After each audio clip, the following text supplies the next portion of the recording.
Good evening, everyone. Welcome to week 7 of Principles of Commercial Law. This week, we've got a bit of a shorter tutorial, most likely. It's also, a bit of a shorter week in terms of content.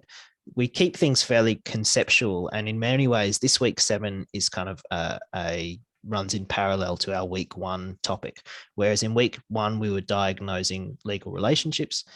In this week, we're talking about diagnosing legal rules.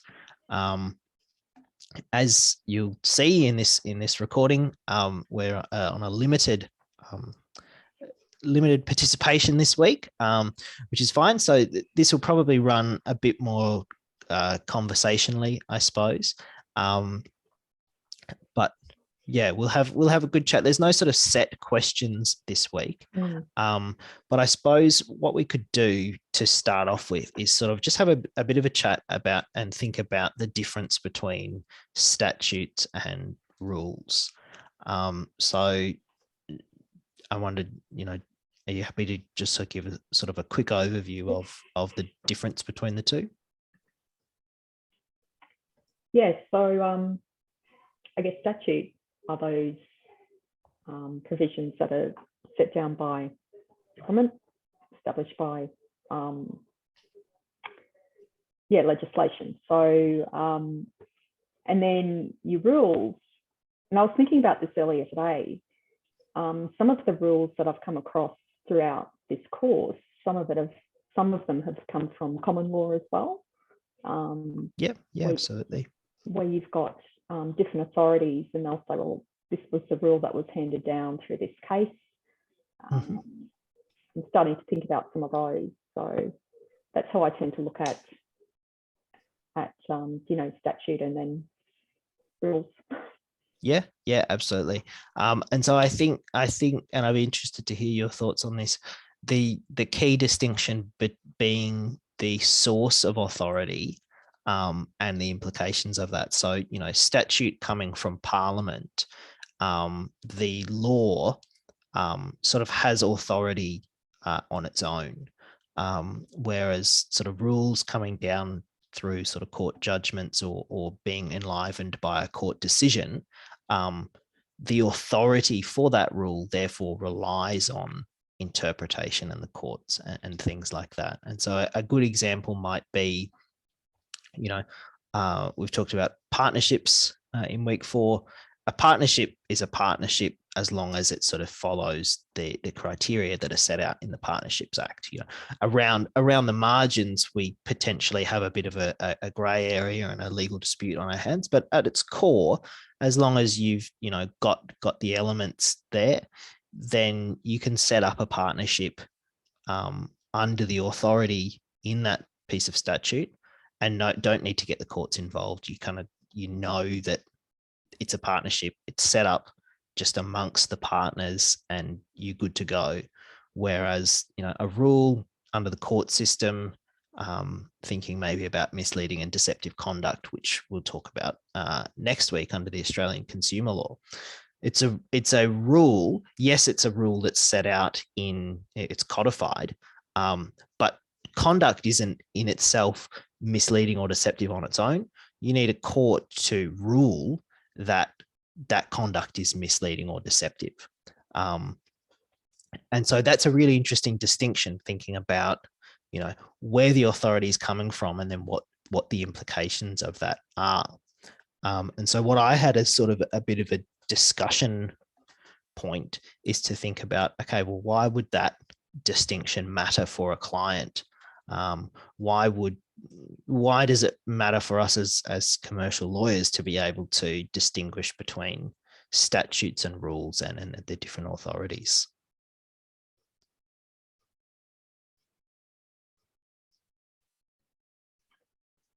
I guess, is it more to do with which one takes more precedent?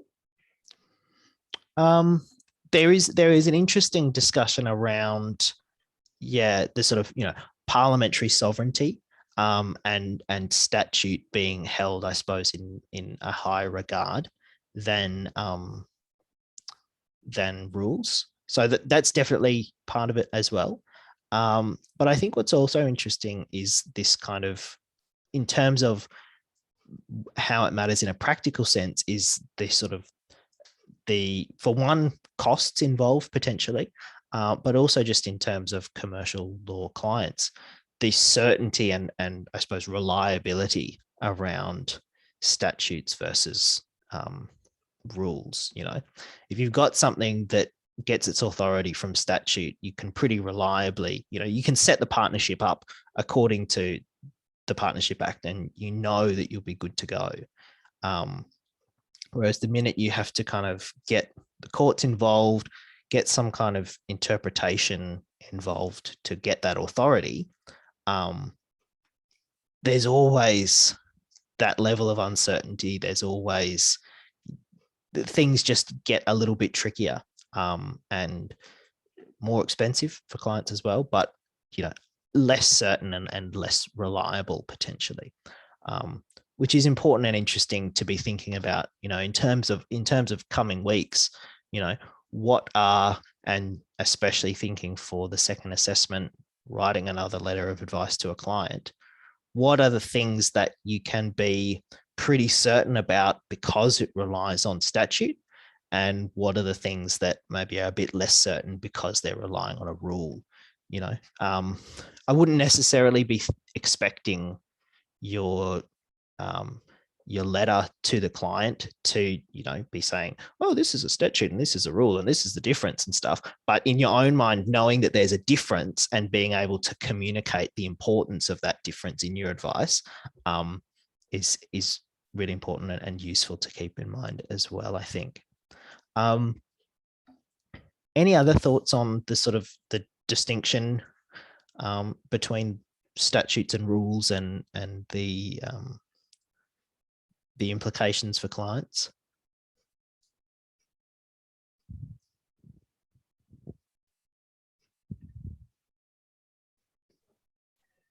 I guess the other part to it is, they really want to know what their liability is, mm-hmm.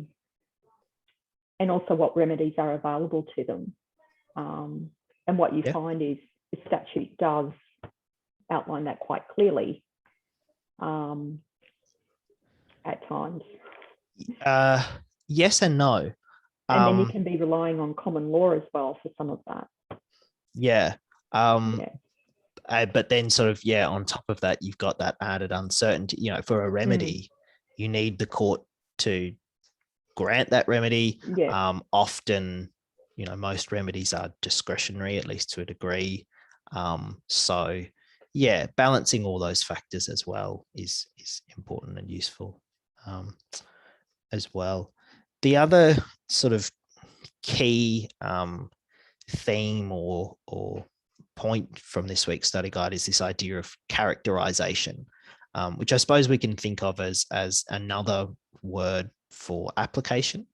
But I think it's a bit more than that, and there's a bit more that you can do with it, which is why I quite like characterization. But I'm interested to hear your thoughts first, Natalie, before I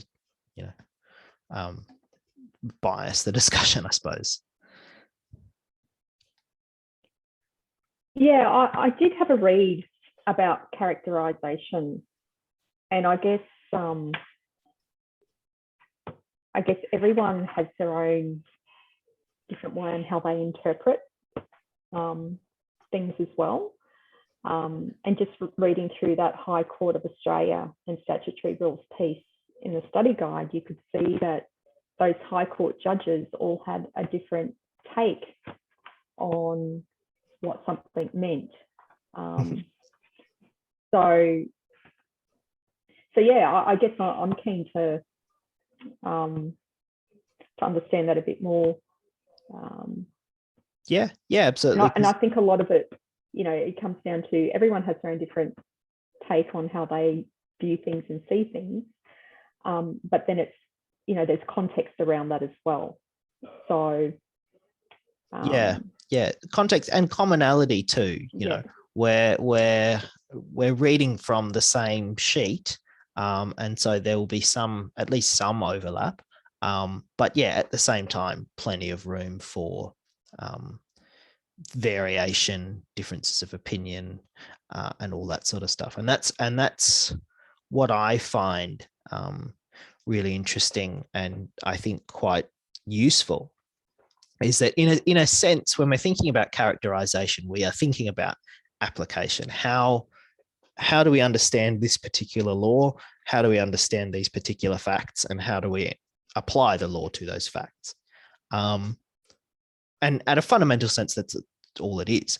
But what is, I think, tricky about that is that there is this sort of, it can communicate that there is only one way of understanding the law, only one way of understanding the facts, and therefore only one way of applying the law to the facts, which of course is not the case. And that's something that, I've tried to impress on you guys throughout this unit. And, this is an opportunity to sort of really bring it front and center as well, is that, there are more than one way of understanding these issues, and therefore more than one way of discussing them, more than one way of applying them, and in terms of assessment especially, plenty of nuance to pull out of these things. And that's why I really like characterization as a term from that, because it's more than just sort of, not quite passively, but passively applying the law to the facts. It's an active process, drawing on legal narratives, creating this kind of story almost of how these things all tie together. And so, yeah, I think the characterization word I'm really quite drawn to, because of that. This sort of, it in the word, it just tells us that there's this open possibility for these different legal narratives, which is really useful, to sort of think, it encourages you, I think, to approach these problems with a bit more creativity, a bit more, thinking outside the box a little bit, and things like that too, which I think is really cool. And so with that kind of in mind, what I sort of had planned as an activity for this week, and it, it generally works a little bit better with a bigger group, is I've just sort of got a few very short scenarios, and basically what I will do, they're scenarios based on the content that we've already covered, so bailment, sale of goods and stuff. And so there's just a short little set of facts, and then what we'll do is we'll sort of think about, what's the legal narrative that we can tell from these facts, and especially thinking about and being a bit creative about what additional facts might exist, might we want to find out, in order to help craft a legal narrative as well. So I'll share my screen. We'll see how we go. So I'll do the first one on bailment, and then we'll have a chat about the sale of good ones and go from there. So the bailment sort of scenario is that John's moving to a new house and Sam helps move in return for a case of beer. John loads his table and chairs into Sam's ute. Sam drives to the new house. On the way, Sam runs a red light and gets into a car accident. Table and chairs are destroyed in the accident. So, and automatically we're thinking bailment because they're John's furniture in Sam's possession. Potentially, debate about gratuitous or not, the payment of the case of beer, probably for a reward. Does that increase the standard of care? That sort of stuff. But the key issue being, did Sam display reasonable care as the bailee? And running a red light, not really. But if we were, and this is why I say, looking beyond the facts and thinking about how we might craft this this legal narrative. If we're representing Sam here and we're trying to show that, maybe he did show reasonable care, we might want to know a bit more about the running the red light and the car accident in terms of, and this is why I say you can be a bit creative with these ones, is maybe if the facts were that, this table and chairs are really heavy, and so it's put a lot of extra weight on this ute. It's changed the stopping distance. The red light is around a curve that you can't really see, and it just suddenly changed red. It actually, it might have been unsafe for Sam to slam on his brakes. Then the more reasonable thing is actually to just kind of go through it. And he got unlucky that a car was coming the other way or something. Still not a fantastic argument, but I think it really illustrates this idea of thinking creatively in our characterization, thinking a little bit beyond the facts, and sort of seeing what you can do with it and have a play around with that and stuff. I should say as well, I'm not expecting this level of, creativity or extending beyond the facts in assessment. You do need to keep things a bit more constrained, but we're just using some really sort of, I suppose, extreme examples to try and sort of run with the characterization process, I suppose. So we'll move on to the second scenario then, about sale of goods. And Sally owns a bakery. She usually sources her eggs from a local farm, but the farm's closed down, and so she has to quickly organize another supplier and tries to order in 400 extra large eggs. She doesn't bother negotiating on price when she places the order, and she just says, "Charge me whatever you need, just get me the eggs by tomorrow." The eggs arrive, but there's only 200 are extra large and the other 200 are small. So not quite what she ordered. Maybe some debate around, was there price or money consideration enlivening the Sale of Goods Act?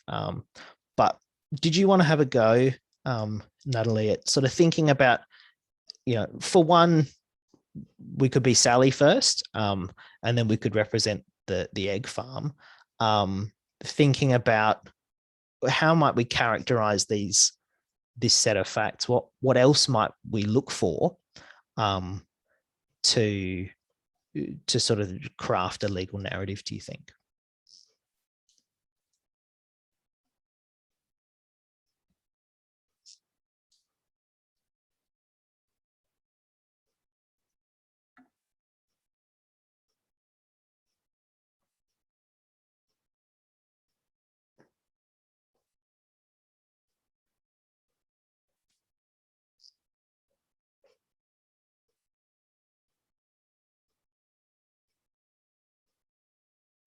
So I think you're on mute at the moment. I am. Sorry. Sorry. So looking at Sally. Mm-hmm. Yeah, we'll start with Sally because she's probably a bit easier.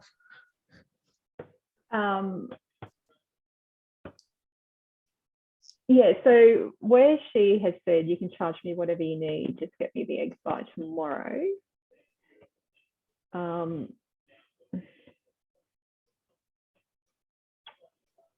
guess understanding, I mean, that's pretty open-ended for that business to then charge her whatever they like, So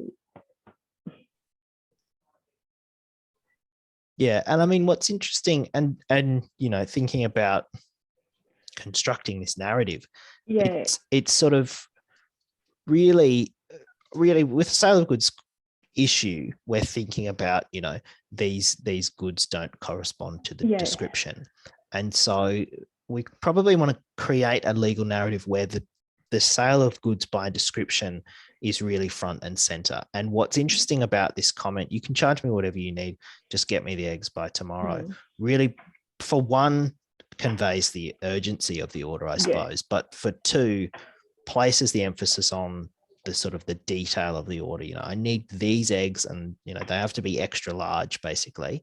And it puts it sort of saying you can charge me whatever I need, whatever you need, elevates the importance of the goods corresponding to that description, elevates her reliance on the seller, those types of things. And so, we can use these facts, and from Sally's perspective, we probably don't need to go too much further beyond these facts to say, the way that we're characterizing this is, the eggs being extra large, her dependence on the farm, this new supplier, that was what was so critical. And that's what, that's why having only 200 extra large and 200 small, that's why this is such a big deal. And this is why it's such a big problem. She was willing to pay any price to get 400 extra large eggs, basically.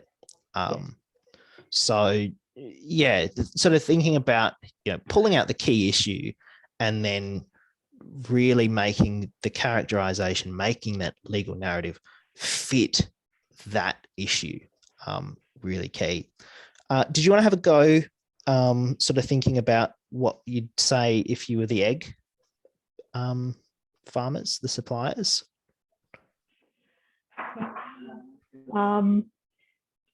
Right. I mean, it's, as I said, it's sort of, this activity works better when there's more people and you can kind of bounce off more people. And, I suppose it's a bit unfair to put so much load on. Maybe it is the egg supplier because, for a start, she was short on time. It was a late order that she put through to them as well. They were probably only in a position to give her what they had available or what was left.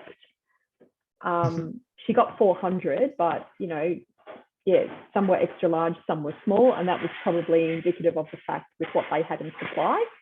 Yep. Given, she was, she quickly needed to place this order. So not knowing how that supply then operated in terms of what their closeout time was when it came for orders, they were probably just working with what they had at the time that was available. Yeah, absolutely. And I mean, even thinking about, we don't know what price they ended up charging her. Maybe, as you say, they just had to scramble, pun not intended, and get whatever eggs they could. And there were only 200 extra large. They topped it up with, whatever they could. And the price that they've charged her reflects that. They've charged her for 200 extra large and 200 small or something, So in terms of extra facts that help us with a legal narrative, that price is actually quite important as well. Getting really creative. There might be some questions around, how large is an extra large egg? Does the difference between a small and an extra large egg really matter all that much? We don't have to go too far down that rabbit hole, but thinking about the size might be a useful avenue as well. And really putting the emphasis, as you said, on the timing of the order as being, an important part of the legal narrative. It's they've, in the communication that they've received, the essence of the contract is timeliness, and they've, done everything they could to deliver on that element of the agreement. So, yeah, and it's, as I said, you don't have to go quite that far in terms of your assessments, but just thinking about the way that you can play with these ideas is really interesting. We'll think about business organizations and partnerships. Jean, Mark, and Jamie run a medical practice as a partnership, and the practice specializes in cosmetic surgery, specifically rhinoplasty and cosmetic injections. After a botched procedure on a patient's jaw, you only have one of those, performed after hours, Mark is being sued for medical malpractice. And so in terms of legal issues, what we're really concerned for, one, obviously, is about the joint and several liability of the partnership. especially from Jean and Jamie's perspectives. But as a consequence of that, the key issue being, was this procedure done in the ordinary course of business? And so, thinking about constructing a legal narrative on both sides about whether this procedure on someone's jaw performed after hours is, being done in the ordinary course of business or not. So probably have to get quite creative with, thinking about what extra facts we could or need to add into this. But you're welcome to have a crack at that one, Natalie.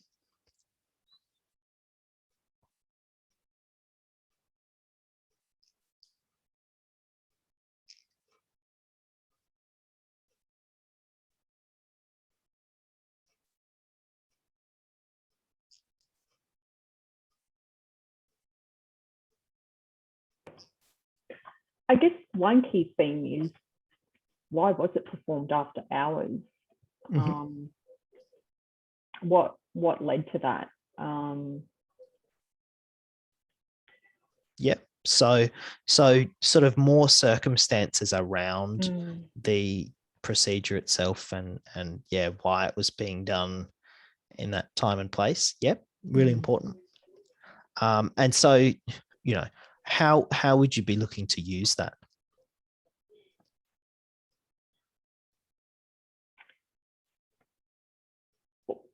Well, maybe the patient needed it done, and maybe they gave the partnership or Mark consent to undertake that after hours. Maybe it was a matter of urgency.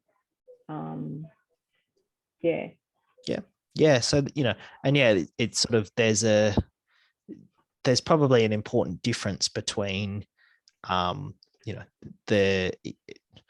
not necessarily a walk-in, but it being, and I suppose an unscheduled procedure done after hours versus, Mark was just running a bit late with his, practice that day, and the schedule, the surgery was supposed to start at, I don't know how long these things take, but supposed to start. I don't either. Supposed to start at 4. Things were pushed back, and it didn't start till 5:05 p.m. or something. And for whatever reason, it needed to be done that day, but it was still planned and everything. So yeah, an important distinction between sort of, whether it was scheduled or not and how far off that schedule things had deviated is useful.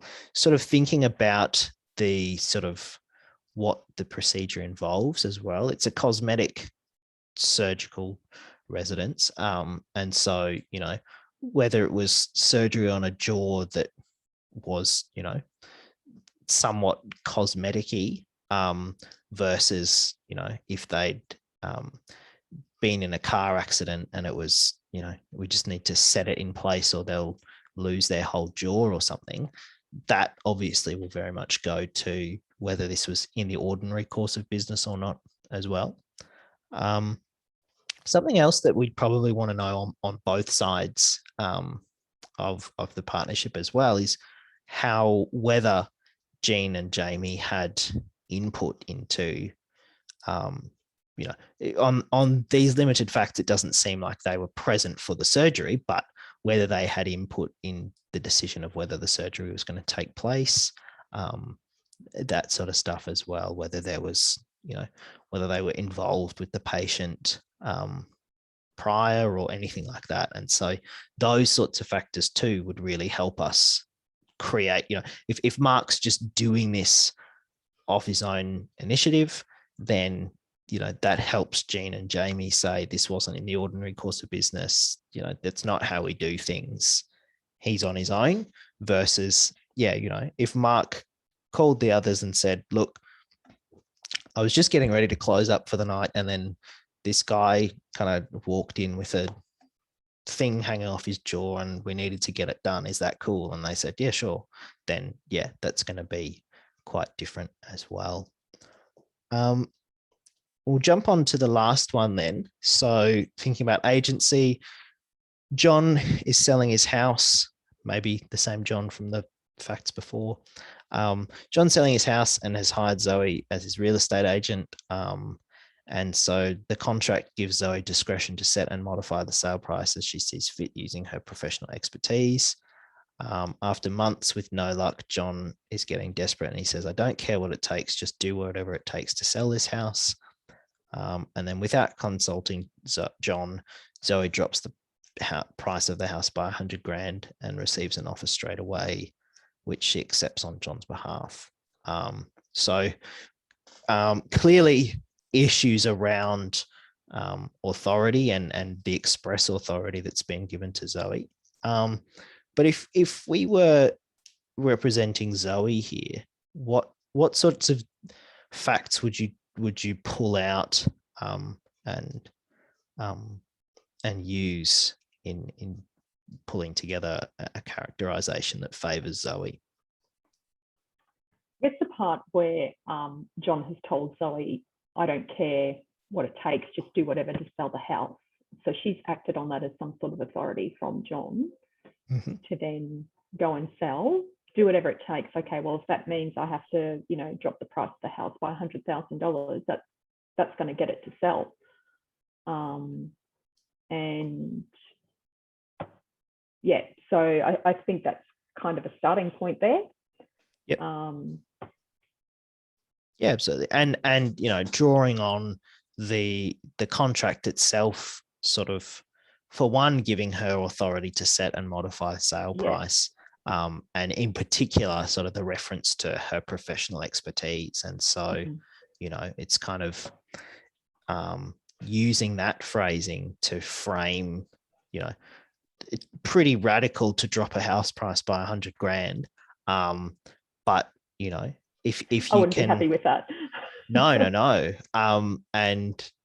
But if you are constructing this narrative from Zoe's perspective, you might be, in Zoe's professional expertise, the house price was it was already sort of priced 150 grand above really what the market was going to take or something. And if she could document months of conversations with John saying, I don't think it's priced right, blah, blah, blah, blah, blah, all that sort of stuff. And then he says, just do it. And, she drops it by 100. And that's actually kind of, a win.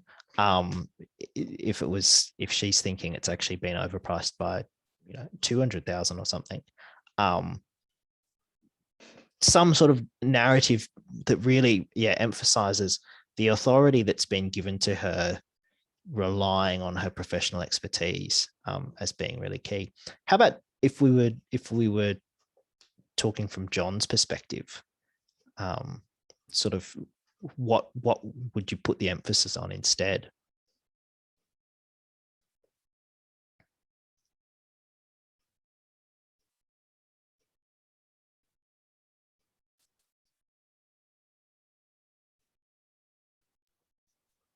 I'm a bit torn on this one with John. Looking at something that would go in his favor with an argument, maybe there was an expectation that on John's part that he should have been consulted with, given the significance of that price drop.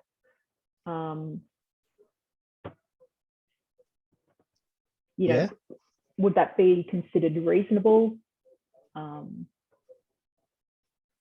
So sort of, the amount, and I mean, really on both sides of the debate, the sort of the initial price of the house probably matters too.